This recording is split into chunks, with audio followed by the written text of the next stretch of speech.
Mamalo osechako timo ikruok makare motelo ne rwako ayanga jopuonjre mag CBE e mbalariany chakre higa 2029. Jolony mag somo maloso e mbalariany ma Methodist e kinde nyisruok mar lai mar CBE, jalup chancellor mar kar tiegruok no Professor John Ataya okoni thoth tiegruok ma idhi chiw e kuonde tiegruok dibedo e lai mar CBE kendo ma emomiyo owinjo chiw tiegruok motelo ne jopuonj kod jopuonjre motelo ne donjo ayanga e mbalariany.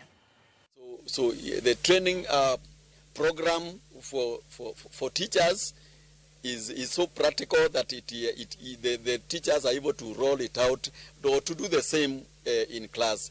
The reason Gravity CBC Resource Center is here today is because we are probably the first university to have partnered with them in terms of building that capacity for our staff.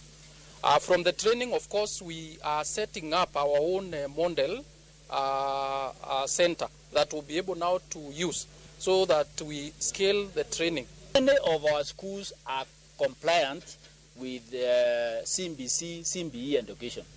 School of Medicine and Pharmacy, fully compliant. Including the assessments, they are fully compliant.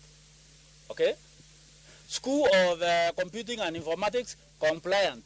You don't only invite the schools, also invite the parents and communities so that they can come in and understand the concept, the pathways, different choices that are available, and even how to be able to improvise at home and even to assist the children to do homeworks and assignments.